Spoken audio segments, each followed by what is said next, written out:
ধন্যবাদ জানাচ্ছি। আসসালামু আলাইকুম। আজকে আমরা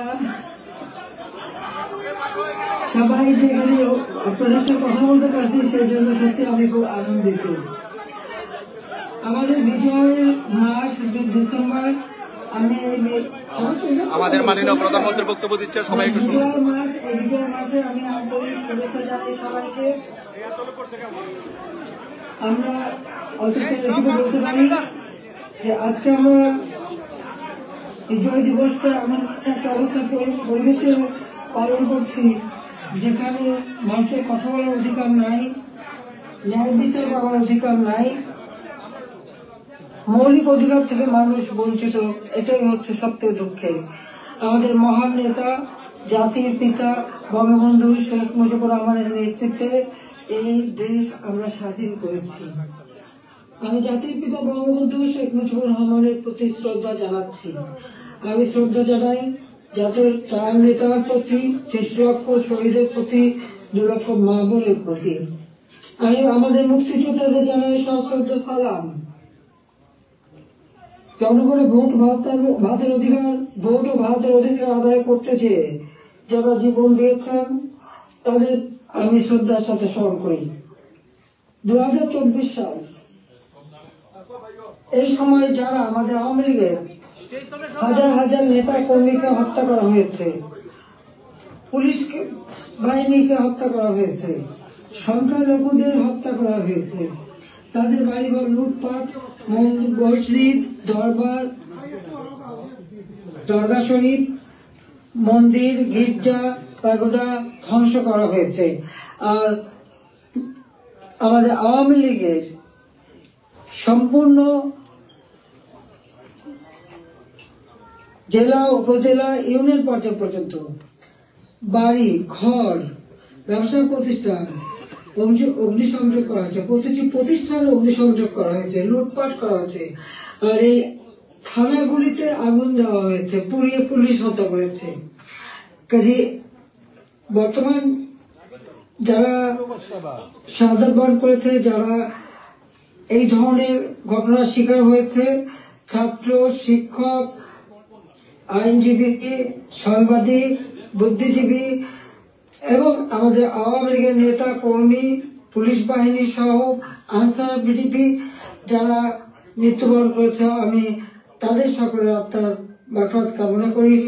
পরিবারের প্রতি আমার সমবেদনা জানাই। আমি জাতীয় চার নেতার প্রতি শ্রদ্ধা জানাই। 15 আগস্ট বাঙালির জীবন একটা কলঙ্কময় অধ্যায়। সেদিন হারিয়েছে আমি আমার বাবা, মা, ভাই সকলকে। আমার মা বেগম ফজিলাতুন্নেসা, আমার 3 ভাই কামাল জামাল রাসেল, কামাল জামালের নগর পঞ্চবধূ সুলতানা রুজি, আমার একমাত্র চাচা শেখ আবু নাসের, মুক্তিযোদ্ধা আমাদের শেখ ফজলুল হক মনি, তার অন্তঃসত্ত্বা স্ত্রী আব্দুল সানিয়াবাদ, তার 13 বছর মেয়ে বেবি, 4 বছরের নাতি সুকান্ত, 10 বছর ছেলে আরিফ, তার ভ্রাতুষ পুত্র ভাগ্নে সহ 15 আগস্টে যারা শাহাদাত বরণ করেছেন, আমি তাদের আত্মার মাগফিরাত কামনা করি। আমার বাবার মিলিটারি সেক্রেটারি ব্রিগেডিয়ার জাবির উদ্দিন এবং পুলিশ অফিসার সিদ্দিকুর রহমানকে আমি শ্রদ্ধা জানাই। আজকে আমি আপনাদের সাথে কথা বলতে চেয়ে বারবার মনে পড়ছে যে বাংলাদেশের প্রতিটি অর্জনের সাথে আমাদের প্রবাসী বাঙালিদের অবদান রয়েছে। সে আগরতলা ষড়যন্ত্র মামলা থেকে জাতির পিতাকে মুক্ত করা থেকে শুরু করে আমাদের মহান মুক্তিযুদ্ধে, এবং সেই 2007 সালে যখন আমাকে দেশে ফিরতে বাধা দিয়েছিল তখনকার সরকার, সে সময়ও আপনাদের সকলের সহযোগিতা পেয়েছি। আজকেও যখন বাংলাদেশ অত্যন্ত একটা কঠিন সময়ের মধ্য দিয়ে যাচ্ছে, একটা ফ্যাসিস্ট সরকারের অধীনে বাংলাদেশের মানুষের মৌলিক অধিকার, বেঁচে থাকার অধিকার সবই হরণ করা হয়েছে। সারা বাংলাদেশ জ্বলছে, প্রতিটি প্রতিষ্ঠান আগুনে পোড়ানো। সেই অবস্থায়ও প্রবাসীরা আজকে নির্যাতিত, নিপীড়িত মানুষের পাশে আছেন। আমি আপনাদের প্রতি কৃতজ্ঞতা জানাই, আন্তরিক ধন্যবাদ জানাই এই চরম দুঃসময় মানুষের পাশে দাঁড়ানোর জন্য। বাংলাদেশ, যে বাংলাদেশকে আমরা গড়ে তুলেছিলাম জাতির পিতার স্বপ্নের বাংলাদেশ হিসেবে, ক্ষুধা দারিদ্র্যমুক্ত বাংলাদেশ হিসেবে অর্থনৈতিকভাবে বাংলাদেশ উন্নত হয়েছিল, কিন্তু আজকে আমরা দেখি যে একে একে সব ধ্বংস করা হয়েছে। আজকে এমন একটা সরকার ক্ষমতায় যাদের হাতে এদেশে 30 লক্ষ মানুষ শহীদ হয়েছে, আমাদের বুদ্ধিজীবীদের হত্যা করা হয়েছে। এই 14 ডিসেম্বর বুদ্ধিজীবী হত্যা দিবস, সেই সময় ওই নিজামী, মুজাহিদ থেকে শুরু করে এরা তো যেমন বিশ্ববিদ্যালয় থেকে শিক্ষক, ইঞ্জিনিয়ার, ডাক্তার সকল বুদ্ধিজীবীদেরকে তুলে নিয়ে যে নির্মমভাবে হত্যা করা হয়। বাংলাদেশকে মেধাশূন্য করার একটা চেষ্টা করা হয়েছিল সেই সময়। একদিকে পাকিস্তানি হানাদার বাহিনী, তাদের গণহত্যা, আর সেই সাথে সাথে এই আলবদ রাজাকার আল-শামস বাহিনী বানিয়ে আমাদের একদিকে গণহত্যা, পাকিস্তানি হানাদার বাহিনীকে সহযোগিতা করা, অপরদিকে বুদ্ধিজীবীদের হত্যা করেছিল, যারা সেই ডিসেম্বর মাসের 14 তারিখ মানে 10 তারিখ থেকে 14 তারিখ পর্যন্ত কয়েক শত বুদ্ধিজীবীকে নির্মম ভাবে হত্যা করে। আমি তাদের হত্যার শান্তি কামনা করি, মাগফিরাত কামনা করি। আমরা আওয়ামী লীগ 75 সালের পর 21 বছর পরে আমরা সরকার গঠন করি, জনগণের সেবা করি। 2008-এর নির্বাচনে আমরা জয়ী হই। সেই নির্বাচনে আওয়ামী লীগ এককভাবে 233টা সিট পায়, আর বিএনপি পেয়েছিল মাত্র 30টা সিট। জনগণের ম্যান্ডেট নিয়ে আমরা সরকার গঠন করে জনগণের কল্যাণে কাজ শুরু করি, যার ফলে এদেশের জনগণ 2014 সালের নির্বাচন, 2018 সালের নির্বাচন এবং 2024 সালের নির্বাচনে স্বতঃস্ফূর্ত ভাবে একটা অবাধ, নিরপেক্ষ, সুষ্ঠু নির্বাচনের মাধ্যমে বাংলাদেশ আওয়ামী লীগকে বারবার ভোট দিয়ে তাদের সেবা করার সুযোগ দিয়েছে। আমি বাংলাদেশের জনগণের প্রতি শ্রদ্ধা জানাচ্ছি। দুর্ভাগ্যের বিষয় হলো 2024-এ সরকার গঠন করার পর আমরা সব দেশকে এগিয়ে নিয়ে যাচ্ছি। এই বাংলাদেশকে একটা যুদ্ধ বিধ্বস্ত বাংলাদেশ গড়ে তুলে জাতির পিতা বঙ্গবন্ধু শেখ মুজিব উন্নয়ন একটা সর্বোন্নত দেশ হিসেবে প্রতিষ্ঠা করে দিয়েছিলেন, যেটা আন্তর্জাতিকভাবে স্বীকৃত, জাতিসংঘ কর্তৃক স্বীকৃত ছিল।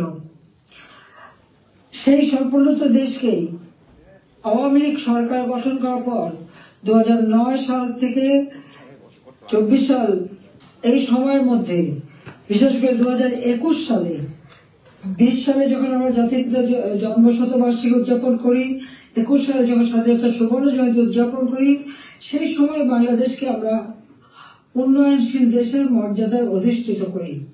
অর্থাৎ যেখানে বাংলাদেশ যেখানে জাতির পিতা বাংলাদেশকে রেখে গিয়েছিলেন, সেই জায়গা থেকে আমরা জাতির পিতার আদর্শ ধারণ করে তার পদাঙ্ক অনুসরণ করে বাংলাদেশকে আমরা উন্নয়নশীল দেশের মর্যাদা এনে দিই, জনগণের মৌলিক চাহিদা পূরণ করি।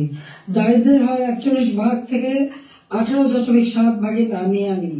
হত দরিদ্র যা 25.1 ভাগ ছিল, সেটা আমরা 5.6 ভাগে নামিয়ে আনি।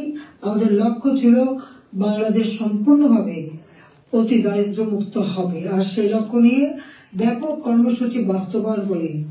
প্রতিটি গ্রামকে শহরে রূপান্তর করে ঘরে ঘরে বিদ্যুৎ পৌঁছে দিই, খাদ্য নিরাপত্তা নিশ্চিত করি, দরিদ্র মানুষের জন্য বিনা পয়সা খাদ্য বিতরণ, মধ্যবিত্ত নিম্নবিত্ত তাদের জন্য, এখন নিম্নবিত্তদের জন্য 15 টাকায় চাল, আর মধ্যবিত্ত বা স্বল্প আয়ের তাদের জন্য 30 টাকা চাল যাতে কিনতে পারে এবং ডাল, তেল, লবণ সহ কিনতে পারে।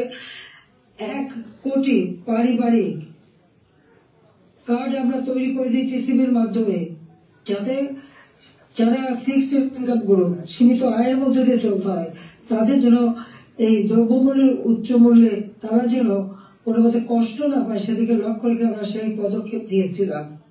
আমাদের লক্ষ্যই ছিল ক্ষুধা দারিদ্র্যমুক্ত বাংলাদেশ গড়ে তোলা। গৃহহীন, ভূমিহীন মানুষকে আমরা বিনা পয়সায় ঘর করে দিই। বাংলাদেশের 58টা জেলা সম্পূর্ণভাবে ভূমিহীন, গৃহহীন মুক্ত হয়, সেখানে কোনো মানুষ ভূমিহীন, গৃহহীন ছিল না। আর বাকিগুলিও করে দেওয়ার কাজ চলমান ছিল। আমরা এই বছরে বাংলাদেশকে ভূমিহীন গৃহহীন মুক্ত একটা মানব কল্যাণের রাষ্ট্র হিসেবে গড়ে তুলতে পারতাম, কিন্তু আমাদের দুর্ভাগ্য যে চরম ভাবে একটা চক্রান্ত শুরু হয়। এই চক্রান্তটা যে করা হয়েছিল সেটা আপনারা নিজেরাই জানেন, যে এখানে ডক্টর ইউনূস সে বহুদিন থেকে চেষ্টা করেছিল, 2007 দল করার চেষ্টা করেছিল, ব্যর্থ হয়েছিল। এরপর সে ষড়যন্ত্রে লিপ্ত হয় এবং সেটা সে নিজেই বলেছে। যখন জাতিসংঘে গিয়েছিল বিল ক্লিন্টন ফাউন্ডেশনের এক অনুষ্ঠানে বিল ক্লিন্টনের সঙ্গে পরিচয় করার সময় সে বলেছিল যে 2024 জুলাই 7 তারিখ থেকে যে কোটা আন্দোলন শুরু হয়, এটা কোনো ছাত্র জনতার আন্দোলন ছিল না, এটা ছিল তার মেটিকুলাসলি ডিজাইন করা একটা পরিকল্পিতভাবে আন্দোলন, যার মাধ্যমে আমাকে ক্ষমতাচ্যুত করে এবং তার মাস্টার মাইন্ড দিয়ে সে পরিকল্পনা করে এটা করেছিল।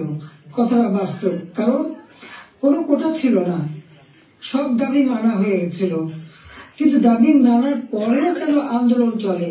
আর এই আন্দোলনের কোনো নেতা কিন্তু খুঁজে পাওয়া যায়নি। যেখানে যেটা গভীর চক্রান্ত সেটা বোঝাই যাচ্ছিল। এই চক্রান্তটা সে মেটিকুলাসলি করেছিল। তার চক্রান্ত 1, 2, 3 অর্থাৎ ABC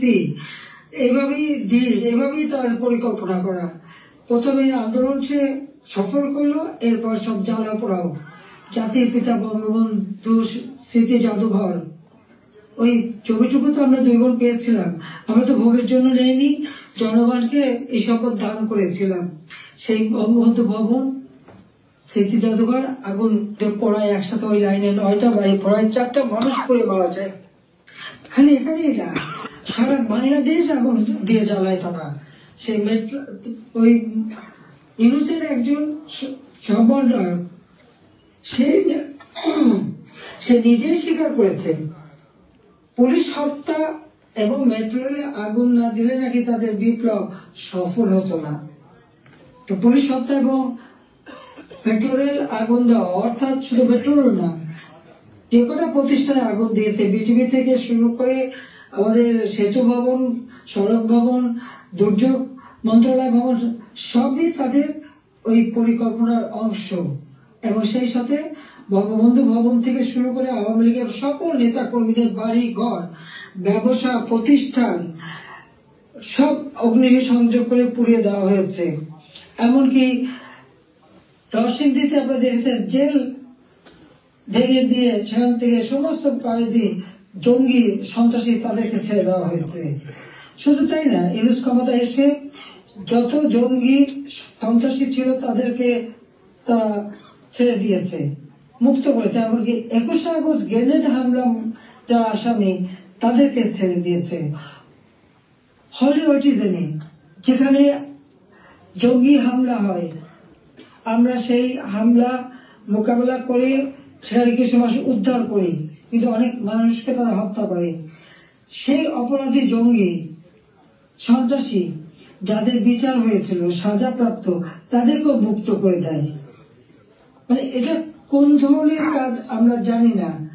আর দেখা যাচ্ছে যে শুধু আগুনে পড়ছে না, বাড়ি ঘর সম্পত্তি লুটপাট করা এবং তারপরে অগ্নিসংযোগ করা, সংসদ ভবনে আক্রমণ, সেখানে ভাঙচুর করা, চিফ জাস্টিস তাকে অপমান করে, লাঠি সোটা দিয়ে তাকে অপমান করে তাকে পদত্যাগে বাধ্য করা, নির্বাচন কমিশন, পাবলিক সার্ভিস কমিশন, মানবাধিকার কমিশন করে এক প্রতিষ্ঠান, প্রত্যেকটা প্রতিষ্ঠান ধ্বংস করেছে, সকলকে সেখান থেকে বাধ্য করেছে পদত্যাগ করতে। আওয়ামী লীগের নেতা কর্মী শুধু না, আমাদের যারা বুদ্ধিজীবী সাংবাদিক, 300 সাংবাদিকের একটা ডিটেনশন কার্ড বাতিল, চাকরিচ্যুত, 106 জন সাংবাদিকের বিরুদ্ধে হত্যা মামলা, এখন প্রায় 1700 সাংবাদিক গ্রেপ্তার, বন্দী। আওয়ামী লীগের কয়েক হাজার নেতা কর্মী, প্রায় 4-5 হাজার নেতা কর্মী তাদেরকে হত্যা করেছে, আহত করেছে। পুলিশ 3000-এর মতো পুলিশকে হত্যা করেছে। আনসার 40 জন আনসারের কোনো খবরই নেই, তাদের গুম হয়ে গেছে, তারা বাড়ি ঘরে আসতে পারে না, জানেও না তারা কোথায় আছে। তাদেরকে মেরে তাদেরকে লাশ পর্যন্ত গুম করে দেওয়া হয়েছে। ব্যবসায়ী, সাংবাদিক, সংস্কৃতি কর্মী, পেশাজীবী প্রত্যেকের বিরুদ্ধে মিথ্যা মামলা আর হত্যা মামলা। আমি জানি না পৃথিবীর কোন দেশে এত হত্যা মামলা হয় কিনা। আমার নিজের একার বিরুদ্ধেই তো বোধহয় 250 মামলা, তাও আবার হত্যা মামলাই অধিকাংশ। একদিকে হত্যা মামলা দিয়েছে এবং আমাদের যত নেতা কর্মী তাদেরকে গ্রেপ্তার করেছে। গ্রেপ্তার করবার পর যখন কোর্টে নেয় তাদের উপর হামলা করা হয়। এটা তো পৃথিবীতে আমরা কোনোদিন দেখিনি। আপনারা জানেন যে এমনকি একজন সাধু চিন্ময় কৃষ্ণ দাস, তাকে গ্রেপ্তার করা হলো, কিন্তু তার পক্ষে আইনজীবী দাঁড়াতে পারবে না। এটা কোন ধরনের বিচার যে একজন আসামির পক্ষে আইনজীবী দাঁড়াতে পারবে না? যদি কোনো আসামি আইনজীবী না দিতে পারে তো এটা সরকারের দায়িত্ব আইনজীবী নিয়োগ দিয়ে দেওয়া ন্যায় বিচারের স্বার্থে। বাংলাদেশে ন্যায় বিচার নাই, এবং তার পক্ষে দাঁড়ালো কেন? সেই জন্য আইনজীবী পিটিয়ে হত্যা করা। এবং তাদের এবারে আমরা একটা অদ্ভুত ব্যাপার দেখি যে মানুষকে পিটিয়ে হত্যা করা। মানুষ কেন, অবলা পশুও ন্যায় পায় না। আওয়ামী লীগ নেতার বাড়িতে তাকে পায়নি বলে তার বাড়ির পালা গরু, সেই গরুকেও তারা কিভাবে পিটিয়ে হত্যা করেছে এই জামাত শিবির এবং আমাদের ইউনূস সাহেবের মানে সন্ত্রাসী ক্যাডাররা, সেটা নিশ্চয়ই আপনারা ভিডিওতে দেখেছেন। ছাত্রলীগের নেতাকে পায়নি, তার মা নামাজ পড়ছিল তার মাথার বাড়িতে, তাকে সেখানে মেরে ফেলেছে। যুবলীগের নেতা এই মৌলভীবাজারে গত কালকের ঘটনা 7 তারিখে সেখানে আগুন দিয়ে যুবলীগ নেতার মা এবং চাচিকে পুড়িয়ে হত্যা করেছে।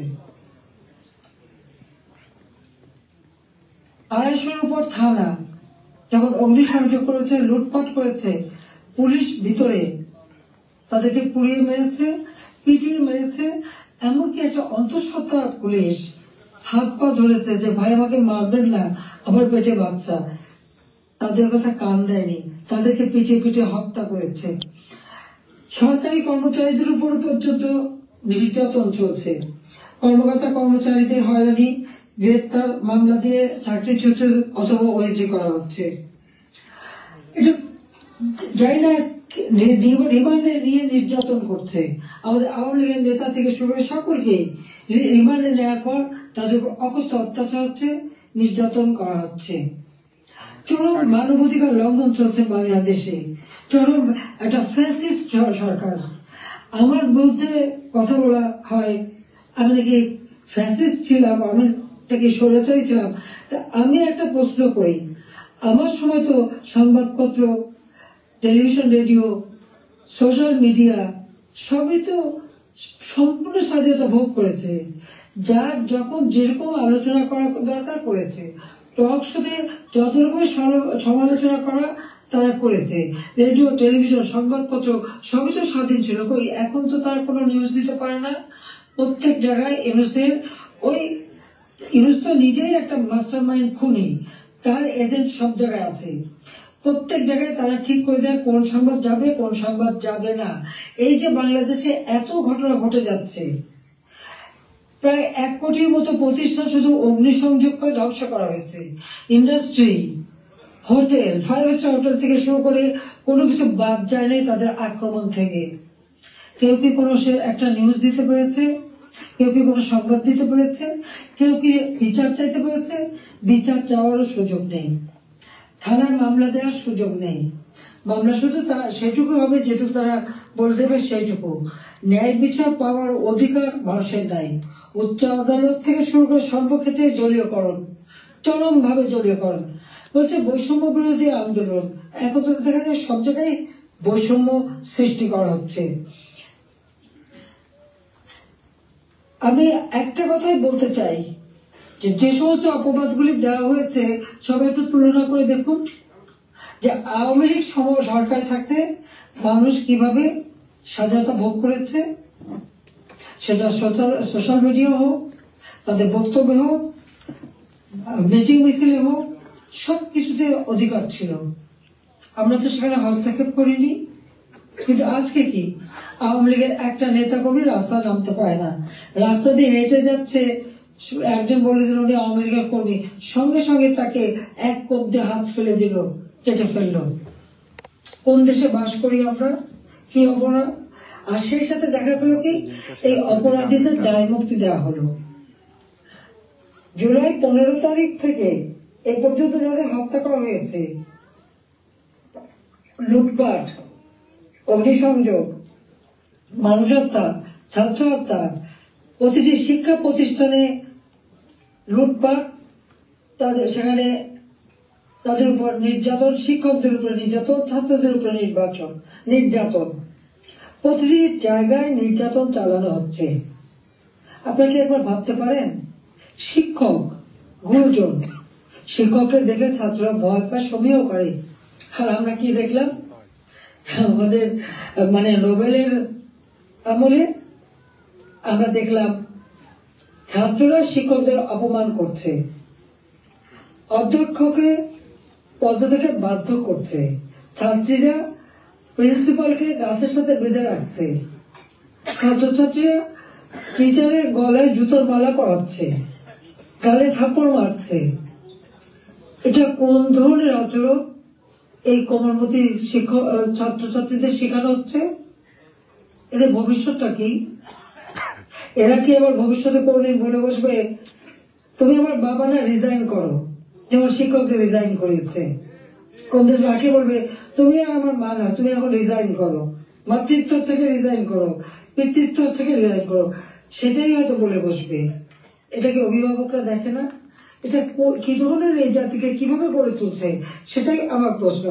আমরা তো শিক্ষা দীক্ষায় সব দিক থেকে সুযোগ করে দিয়েছি, আমরা শিক্ষা বৃত্তি দিয়েছি, বয়স্ক ভাতা, বিধবা ভাতা, প্রতিবন্ধী ভাতা, মুক্তিযোদ্ধা ভাতা দিয়েছি, সব বন্ধ করে দিয়েছে। আজকে হাহাকার। বাংলাদেশে আওয়ামী লীগ সরকার বলে কোনো মানুষ ভিক্ষা করতে হতো না। হ্যাঁ, কিছু প্রফেশনাল ভিখারি ছিল, সেটা আলাদা, কিন্তু মানুষকে তো ওইভাবে খাবারের জন্য হাহাকার করতে হতো না। মানুষ তো 3 বেলা খাবার পাচ্ছিল, আজকে সেটাও পায় না। আপনারা দেখেন গরিব মানুষগুলি দিনমজুর, কাজ পায় না, বেকারত্ব বেড়ে যাচ্ছে, যুবকরা কোনো কাজ পাচ্ছে না।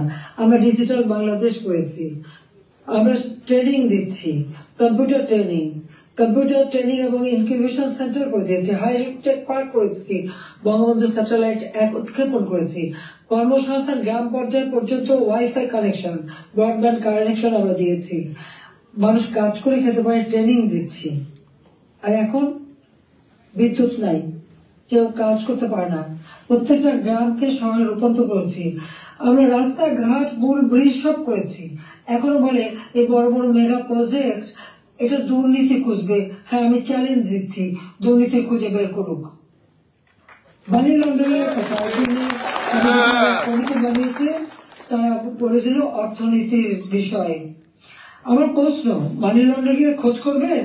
সবার আগে ওই ইউনুসের মানি লন্ডারিং এর খোঁজটা করুন। গ্রামীণ ব্যাংকে কত টাকা পাচার করেছে গ্রামীণ ফোনের, আগে সেই হিসাবটা বের করেন, তাহলে দেখবো স্বচ্ছার সাথে। নিজের নামে দুর্নীতির মামলা হয়েছে, সেই দুর্নীতি দমন কমিশন তাদেরকেও পদকে বাধ্য করে দলীয়করণ করা হয়েছে, আর সেই দুর্নীতির মামলা, সব মামলা প্রত্যাহার করে নেওয়া হয়েছে। 666 কোটি টাকা ট্যাক্স, কত সম্পদের মালিক যে এত টাকা ট্যাক্স হয়, সেই ট্যাক্সও তার দেওয়া লাগবে না, সেটাও মাপ। নিজের ট্যাক্স মাপ করিয়ে নিয়ে, নিজের দুর্নীতি মামলা প্রত্যাহার করে নিয়ে অন্যের দুর্নীতি খুঁজতে যাওয়া আর অন্যকে ট্যাক্স দেওয়ার জন্য আবেদন করা, এটা কোন ধরনের মানসিকতার, কোন ধরনের খেলা? বা এটা তো জাতির সাথে তামাশা করা, সেটা তো তামাশা করছে, এটাই আমার মনে হচ্ছে। আজকে বিচার নেই, মানুষ ন্যায় বিচার থেকে বঞ্চিত, আজকে মানুষের পেটে খাবার নেই, আজকে চারিদিকে হাহাকার, মানুষের কথা বলার অধিকার নেই, রাজনীতির করার অধিকার নেই। আমাদের আওয়ামী লীগ কোন অপরাধটা করেছে? বাংলাদেশের মানুষের যতটুকু অর্জন আওয়ামী লীগের হাত দিয়েই। সেই বাংলা ভাষায় কথা বলার অধিকার, থেকে শুরু করে স্বাধীনতা অর্জন, বিজয় অর্জন, এই 16ই ডিসেম্বর আমাদের বিজয় দিবস, এই বিজয় অর্জন সবই আওয়ামী লীগের হাত ধরে।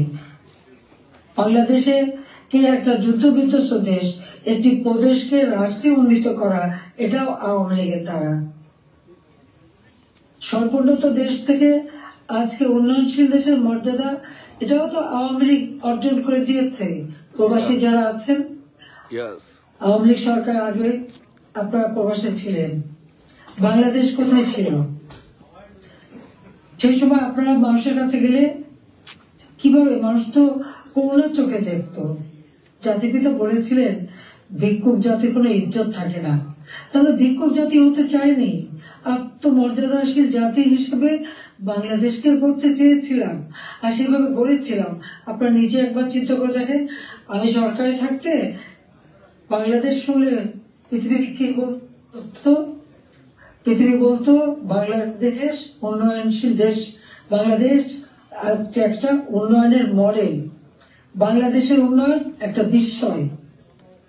বাংলাদেশের মানুষ যেখানে যেত মর্যাদা পেত।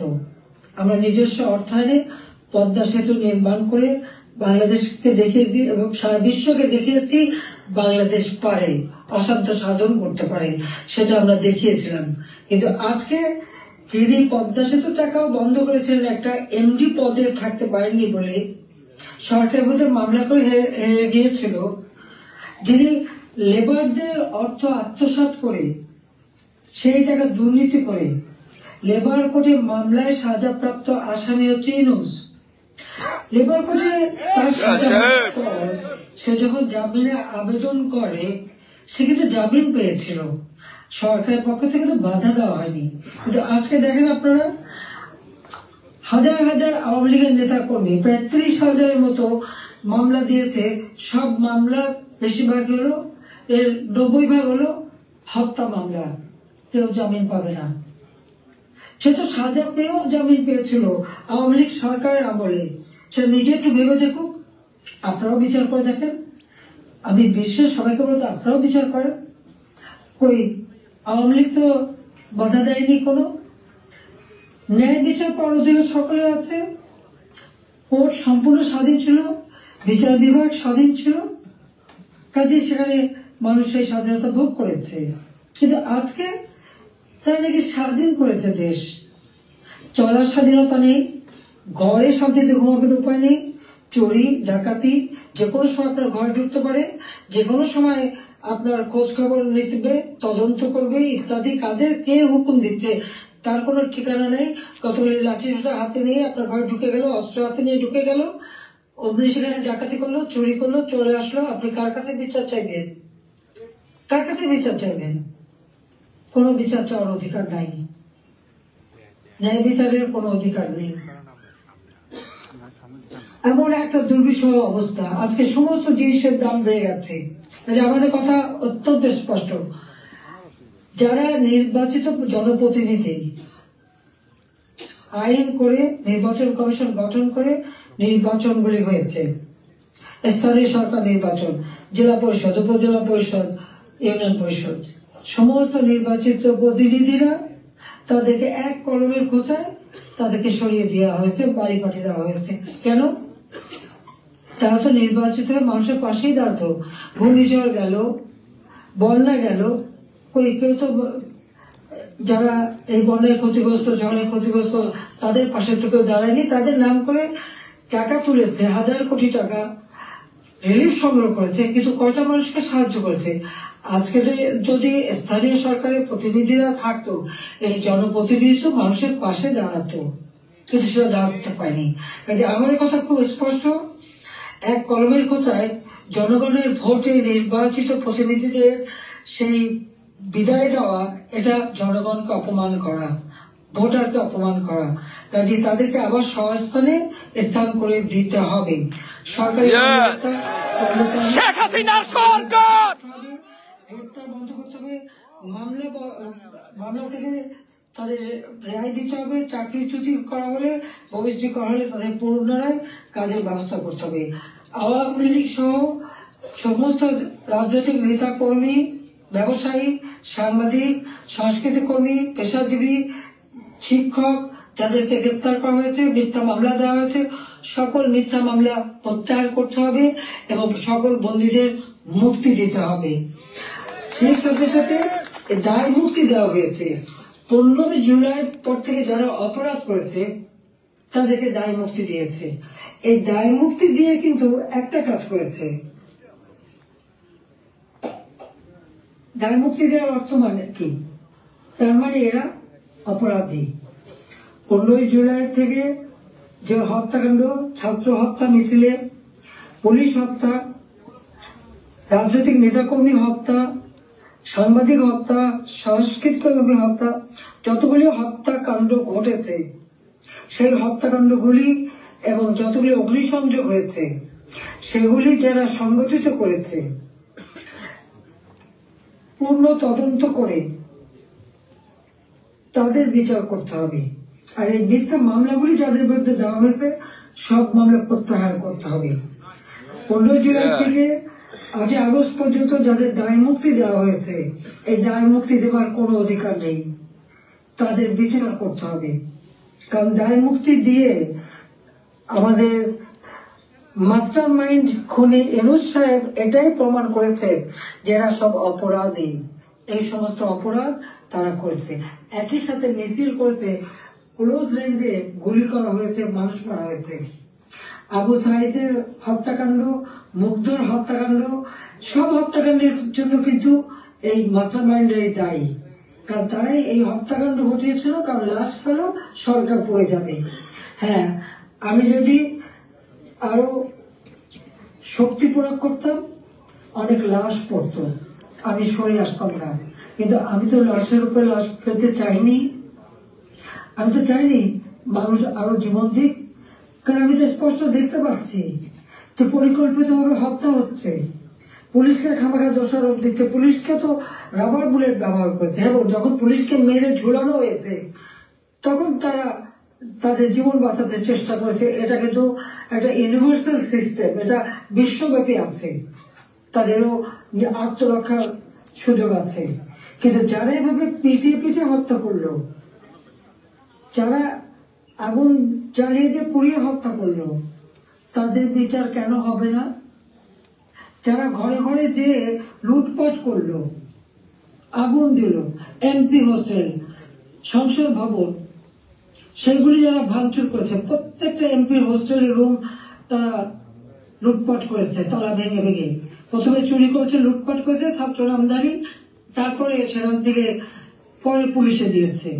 প্রত্যেকটা বাড়ি বাড়ি যে হামলা, লুটপাট। আমাদের তো কিছুই নেই, গণভবন লুটপাট, আমি তো গণভবন ছেড়ে দিয়ে আসছি। আমরা দেখলাম ইউনূস সাহেব নিজেই তার সমন্বয়কদের নিয়ে চলে গেছেন গণভবনে, কাজেই লুটপাটের কিছু ভাগ বটরা নেওয়ার জন্য। উনিও সেই লুটপাট করেছে। কাজেই লুটেরা এখন দেশ লুট করছে।